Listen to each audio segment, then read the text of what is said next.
আর গণনা এবার তৃণমূলের লোডশেডিং শঙ্কা।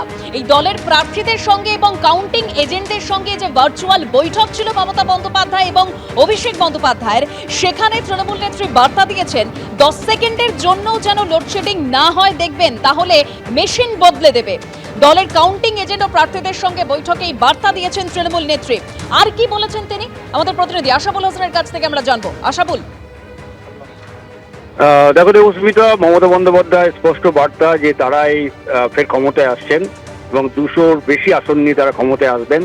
এক্সিট পোলে যা কিছু দেখানো হচ্ছে তা নিয়ে কোনো রকম উদ্বেগ যাতে কেউ না করে সে ব্যাপারেও প্রত্যেককে তিনি সাহস জুগিয়েছেন এবং বলেছেন যে 2021-2024 সালেও এইভাবে এক্সিট পোল হয়েছিল।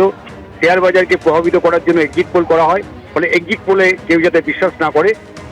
200+ আসন নিয়ে তৃণমূল ফের ক্ষমতায় আসছে।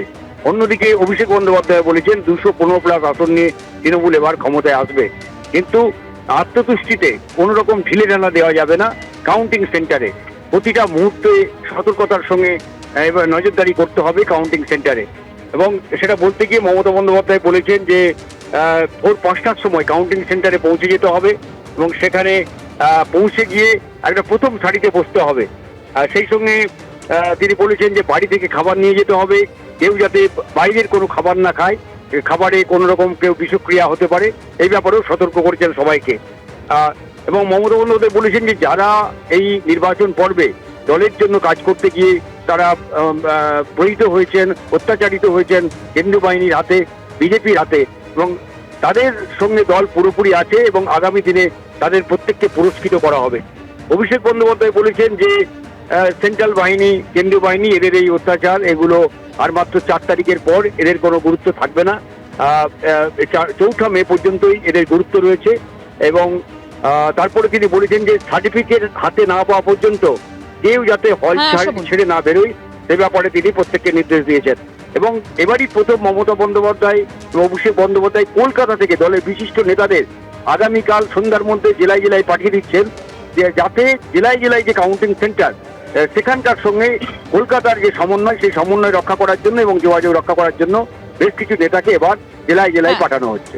দেবস্মিতা, ধন্যবাদ আশাবুল। এর আগে মমতা বন্দ্যোপাধ্যায় কি বলেছিলেন শুনুন। কাউন্টিং এমন ভাবে করবেন, এমন যোগ্য লোককে দেবেন, লাস্ট অব্দি আমি যতক্ষণ প্রেস কনফারেন্স করে না বলবো ততক্ষণ কেউ কাউন্টিং টেবিল ছাড়বেন না।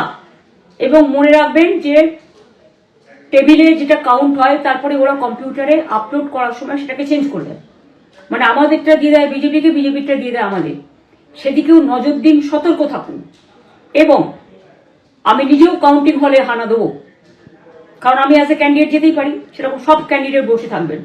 যখন দেখবেন আপনাকে ওয়াশরুমে যেতে হবে বা আপনাকে খাবার খেতে যেতে হবে, একদম স্ট্রেট মনে রাখবেন একজনকে বসিয়ে বিশ্বস্ত, যাতে যাকে কেউ টাকা দিয়ে কিনতে না পারে, তবেই যাবেন, তাছাড়া যাবেন না, তাও 2 মিনিটের জন্য।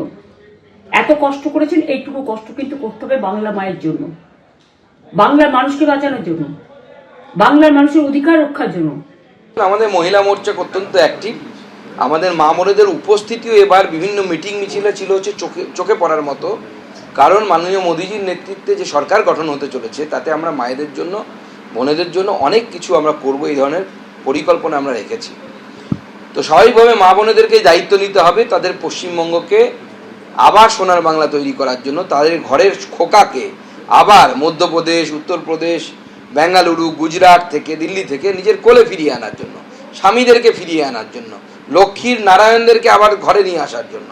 তো মহিলাদেরকেই তো দায়িত্ব নিতে হবে সামনে থেকে। এবিপি আনন্দ, এগিয়ে থাকে, এগিয়ে রাখে।